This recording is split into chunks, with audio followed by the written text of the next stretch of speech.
చెప్పు భయ్య. అదే వర్క్ చేస్తున్నా భయ్య. అదే వర్క్ చేస్తున్నా, కంప్లీట్ కాలే ఇంకా. నీకు అప్పటి వరకు అందిస్తా. ఈవినింగ్లోకి పంపిస్తా. ఈవినింగ్లోకి పంపిస్తా భయ్య. సరే ఓకే. ఏం టార్చర్ భయ్య, నాకు అర్థం కాదు ఇది.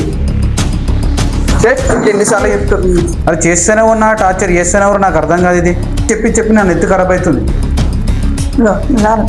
అరే ఎన్నిసార్లు చెప్పాలి? డిస్టర్బ్ చేయొద్దని. హలో,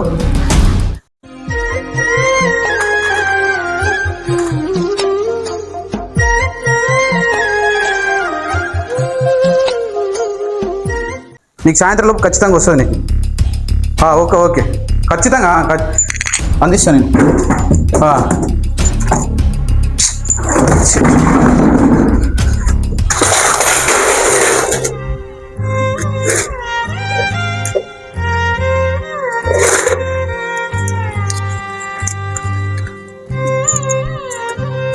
నేను దాచిన డబ్బు నా కొడుకు పెద్ద అయినాక ఇష్టం ఉన్న తెమాట కొనుక్కునేదాన్ని. నా చిన్న కానుక మీ అమ్మ.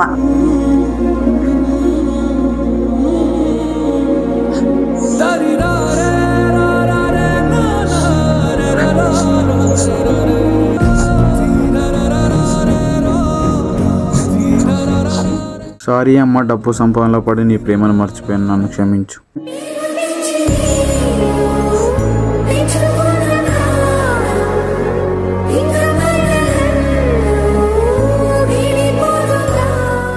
డబ్బు ఎప్పుడైనా సంపాదించవచ్చు, కానీ అమ్మని కాదు. డబ్బు పోతే తిరిగి వస్తుంది, కానీ అమ్మ ప్రేమ అనురాగాలు, ఆమె సన్నిహిత్యం పోతే ఎప్పటికీ తిరిగి రావు. అమ్మను ప్రేమించడం, గౌరవించడం, ఆమెతో సమయం గడపడం మన అత్యంత ముఖ్యమైన బాధ్యత.